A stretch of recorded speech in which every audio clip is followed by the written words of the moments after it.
Okay, today we're going to go through a technique known as PCR, or polymerase chain reaction. This is a technique where DNA is amplified using known primers against a specific piece of DNA. The DNA will be amplified by the polymerase chain reaction, and the products of the reaction can be seen using agarose gel electrophoresis. The gel is viewed under UV light, and you can run markers of known size of base pairs, and this can determine the size of the DNA which has been amplified. Okay, there are several reagents which are required for producing the master mix for the reaction.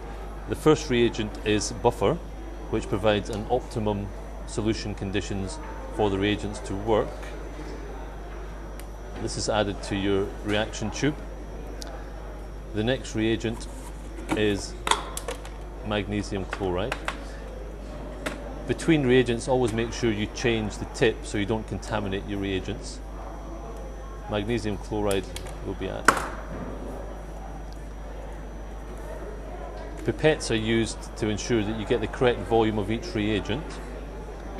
As you add the reagent to your master mix, you tick off your working list to make sure that you've added your reagent and that you don't add double the volume that's required. Okay. So the next reagent will be magnesium chloride. And magnesium chloride helps the enzyme to anneal to the DNA strand. The enzyme used is Taq polymerase, which is added at the end. And the magnesium chloride has been added. Each volume of reagent is known on your worksheet, and the pipette is adjusted to get the correct volume to add to your working master reagent. Okay, the next reagent is the forward primer. And the primer is a piece of DNA which corresponds to the piece of DNA that you're actually looking for.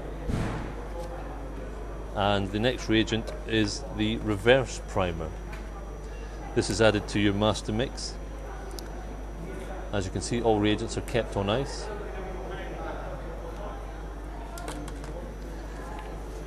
The next reagent to add are the dinucleotide triphosphates, and these are the bases which will be used by the enzyme to synthesize the new DNA in the amplification process.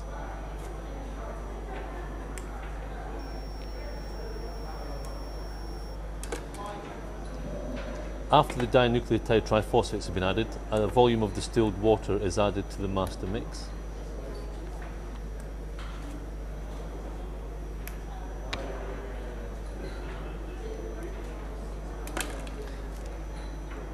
And the final reagent to be added to the master mix is the Taq polymerase.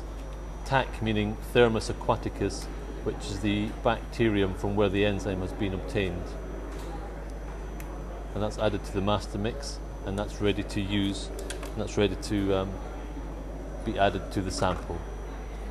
Okay, so now we have our 4 tubes ready with the master mix present, and all that remains is to add our DNA sample to each tube. The tubes have been pre-labeled beforehand, and the scientist just checked the tube to make sure she was adding the correct sample to the correct tube, which is vital when you're doing any assay.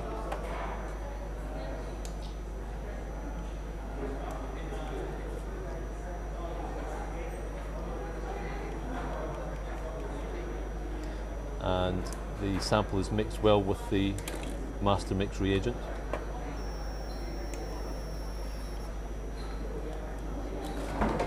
Sample 3.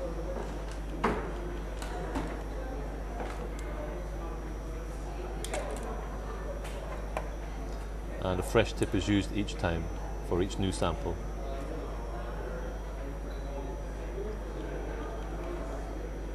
So now the sample has been added to the reagent, and the next step will be the thermal cycling of the DNA to allow the polymerase chain reaction to occur. Once the samples are prepared, they are then placed in the thermal cycler.